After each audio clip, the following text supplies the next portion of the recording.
Gano'n nga ang ginawa ni President Aquino. Binili niya ito. Gano'n nga ang ginawa ni President Aquino. Binili niya ito na naalala niya. Si Pinoy, alam niya na ano ito, na yung impormasyon na yan talagang tatamaan si Digong.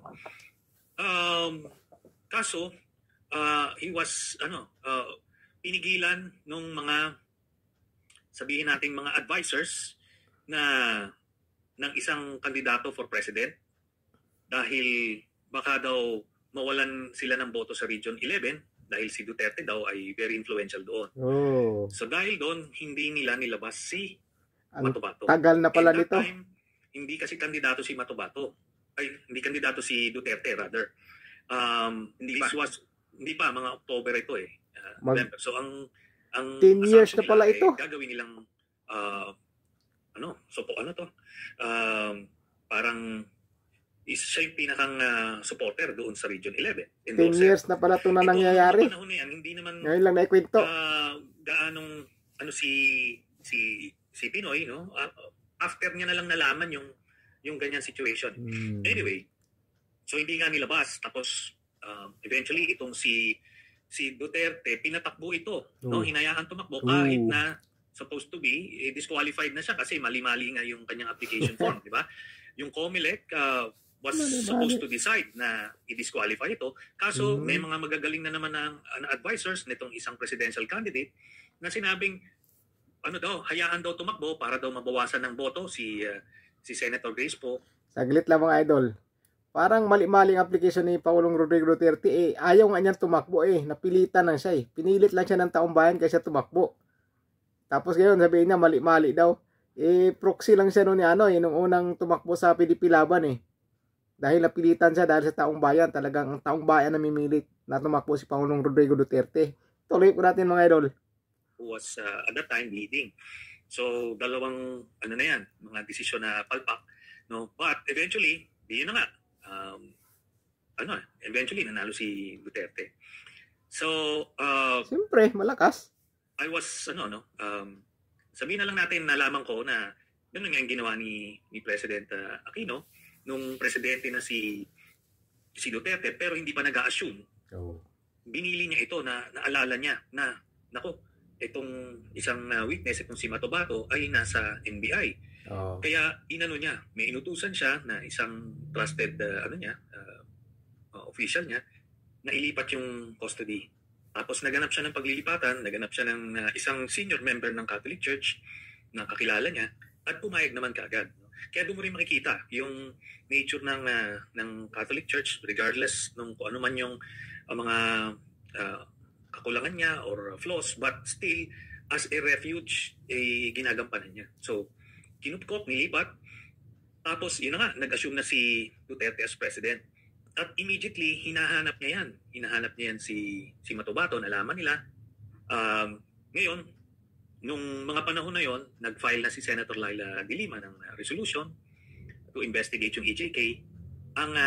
Itong senior member ng Catholic Church, since nape-pressure na sila kasi hinahunting na nga, tapos nagpapatayan na nun. So nung nagsimula na yung investigation ni Sen Laila, tinurn over kay Sen Laila.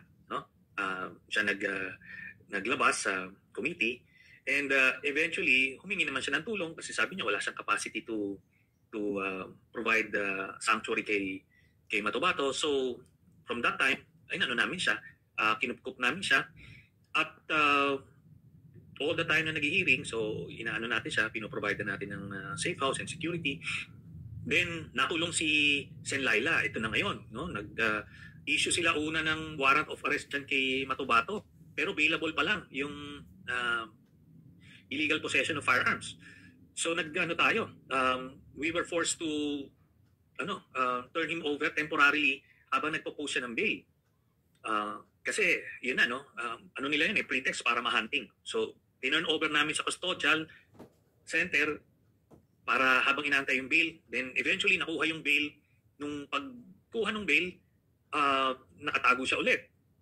Then eventually naglabas ng warrant na non-bailable for kidnapping. Sa isang case na yung sinasabi ni Senator Ping Lacson na hindi daw totoo yung sinasabi ni Matubato dahil hindi daw makita sa Google yung pangalan. Pero lo and behold, tama yung sinabi pala ni Matubato kasi yun ang ginamit na case, yung kidnapping ngayon na kinonfess ni Matubato. So non-bailable yon. Si Matubato Nawala na. Hindi na siya alaga siya, nila no? Ngayon, kung alaga saan siya ni Dilima, sino naghawak sa kanya, ay hindi na natin masabi yon. Pero eventually, ay napunta siya sa mga pare ulit, ano? The past story, pakahaba year, yung last year niya ay napunta siya sa mga talagang pare ulit. Storytelling na to Catholic Church provided refuge ulit, no? Until ito na nga, lumabas na siya. So ganun po yan. 10 years ago mga idol, naikwento ni Trillanes ngayon ang pangyayari noong 2000 mula 2015. Ay, ano kayang pakay niyan mga idol? Bakit kwininto pa niya yung mga ganyan mga idol? Totoo rin kaya yan? Kasi mahirap na yung maniwala tayo sa kwento-kwento lang. Mahirap naman ganun, mahirap naman tayo maniwala sa kwento-kwento lang Malay natin kung totoo o hindi. Pero biruin mo sa tagal na yan na sa 10 taon kasi ano pa yan 2015 pa nag-umpisa ang pangyayari na yan. Tapos ngayon, ano na? 2025, 10 years. 10 years na pala nakalipas mga idol. Ngayon lang naikwento. Bakit kaya? Talagang ang haba ng kwento mga idol. Yan pala ang ipinagbili ni Pinoy. Si Matubato. Pinagbilin. Akala ko pa naman na kayamanan yung pinagbilin. Yung pala si Matubato ang pinagbilin. Talagang munti ka nang tumayo yung balahibo ko mga idol. Panindig balahibo yung kwento ni Trillanes. So yun lang mga idol. Kaya kung bago lang kayo sa channel ko, sana kalimutan mag-subscribe mga idol. At pakiclick na notification. Maraming salamat sa panonood nyo mga idol at sa suporta nyo mga idol. Sulit po tayo dito mga idol. Pakisubscribe po mga idol para sama-sama po tayo dito at tumami po tayo dito mga idol. Ingat po kayo mga idol. God bless po sa inyo.